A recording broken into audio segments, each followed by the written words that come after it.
এখন একটা বিষয় আসেন, যে অন্য অন্য ধর্ম যারা মানে অথবা যারা কোনো ধর্ম মানে না, তাদের জন্য এত বাধা নিষেধ নাই, এত বাধা নিষেধ নাই, এত ধরা বাঁধার নিয়ম নীতি নাই।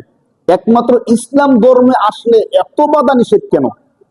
আপনারা যদি আমাদের বয়ানগুলো শুনেন বা ওলামায়ে কেরামের কথাগুলো শুনেন, দেখবেন মনে হয় যে সবকিছু আমাদের ভুল হইতেছে। আমরা ঘুমাইতেছি, সঠিকভাবে ঘুমাইতে পারতেছি না। খাইতেছি, খাবারটা আমার সঠিকভাবে খাওয়া হচ্ছে না। খাবারের শুরুতে রাসূল বলতেছেন, খাবার খাওয়া শুরু করছো, তখন তুমি বলো বিসমিল্লাহি ওয়া আলা বারাকাতিল্লাহ। তখন ইসলাম আমাকে কি করতে বলতেছে? আমল করতে বলতেছে। ইসলাম বলতেছে তুমি যখন ঘুমাবা তখন দোয়া করে ঘুমাও, তোমার ঘুমটা ইবাদত হয়ে যাবে। সুবহানাল্লাহ।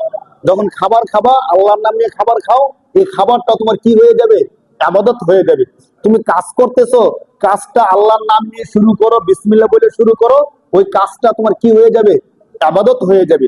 ইসলাম প্রতিটা ক্ষেত্রে আমাকে একটা না একটা কিছু করতে বলতেছে। নয়তো আপনার আমাকে এমন একটা কথা বলেন যে হুজুর আমি এমন একটা কাজ করি, এখানে কি ইসলামের কোনো নির্দেশনা আছে? আপনি দেখবেন কোরআন এবং হাদিস রিসার্চ করলে আপনি যা করেন না কেন, ওই কাজের মধ্যে ইসলামের একটা না একটা নিদর্শন বা ইসলামের একটা না একটা বিধান আদেশ আছেই আছে। পৃথিবীর এমন কোনো কাজ নাই যেই কাজের ব্যাপারে ইসলামের দিক নির্দেশনা নাই, এমন কোনো কাজ পৃথিবীর মধ্যে নেই। সমস্ত কাজের পিছনে এই কাজটা কি ভালো না খারাপ, করা যাবে কি যাবে না, করলে ক্ষতি কি উপকার কি, ইসলামের নির্দেশনা আছেই আছে। হয়তো আপনি কোরআনে সরাসরি পাবেন, নয়তো হাদিস সমূহের মধ্যে আপনি পাবেনই পাবেন রিসার্চ করলে, অথবা কোনো বিজ্ঞ কোনো আলেমের সাথে যোগাযোগ করবেন। আমি একটা চাকরি করব, যদি আমি ভালো বেতন পাই, যে কোনো চাকরিকে আমি নিতে পারবো?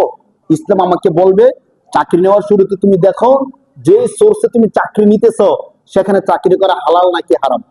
যদি এমন হয় যে সেখানে চাকরি করতেছে এমন একটা দোকানের মধ্যে চাকরি নিছো যে দোকানের মধ্যে মদ বিক্রি হয়, গাঁজা বিক্রি হয়, ইসলামের শরীয়তে নিষিদ্ধ শুকুর বিক্রি হয়, তাহলে ওই দোকানের মধ্যে চাকরি নেওয়া কি নিষেধ?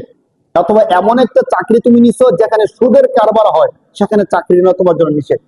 এমন না আমি তো সেখানে শ্রম দেব, আমি তো সুদি কারবার করবো না।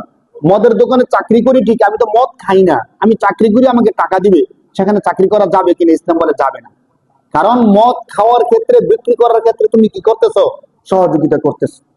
তাহলে তোমাকে এই চাকরি ছেড়ে দিয়া অন্য কোনো চাকরি তোমার সন্ধান করতে হবে। মানে এর মানে হলো, আমি যদি 1,00,000 টাকা বেতনের চাকরি পেয়ে যাই, তখনও ইসলাম আমাকে বলে তুমি আগে দেখো 1,00,000 টাকার বেতনের চাকরি বিষয়টা না, প্রথমে তুমি দেখো এটা কি হালাল নাকি হারাম। যদি হালাল হয় করো, আর যদি হারাম হয় তাহলে কি করো না, এটাতে যেও না। এখন সবচেয়ে বড় ঐতিহাসিক প্রশ্ন হলো, অন্য সবকিছুর মধ্যে এত ধরা বাঁধা নাই, আর ইসলাম মানতে আসলে কেন এত ধরা বাঁধা, এত নিষেধ, এত কিছু করতে হবে? আপনি বিড়ি খাইবেন, আপনার মন চাইতেছে বিড়ি খাইতে, শরীয়তে অনুমতি দেয় নাকি দেয় না? বলেন, বিড়ি খাওয়া, ধূমপান, স্মোকিং শরীয়তে অনুমতি দেয়? দেয় না। আপনি বলবেন আমার তো অনেক মন চাইতেছে, খাওয়া ছাড়া আমি থাকতে পারি না, বাঁচতে পারি না, এই সেই অনেক কিছু বলবেন। এরপরে কি শরীয়তে হালাল বলবে? বলবে না। অথচ আমাদের ইসলাম ধর্মের শরীয়ত ছাড়া অন্য ধর্মের মধ্যে এত ধরা বাঁধার নিষেধ নাই। ইসলামের মধ্যে কি ধূমপান করবে কি করবে না, ইসলাম এই কথাও বলতেছে। দাড়ি রাখবো কি রাখবো না, শরীয়তের নির্দেশনা আছে কি আছে না?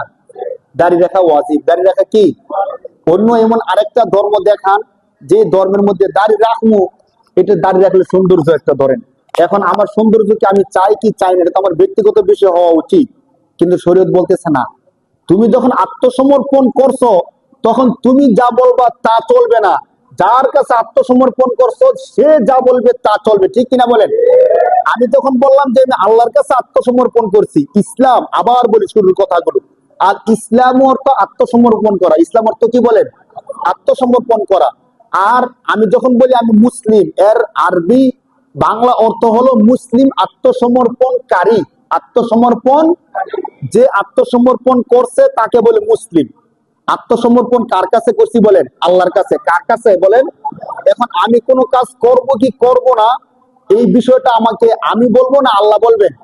কেন আল্লাহ বলবেন? যেহেতু আমি মুসলিম, যেহেতু আমি কি। আপনি যদি বলেন যে আমি মুসলিম না, আপনার সাথে কোনো কথা নাই।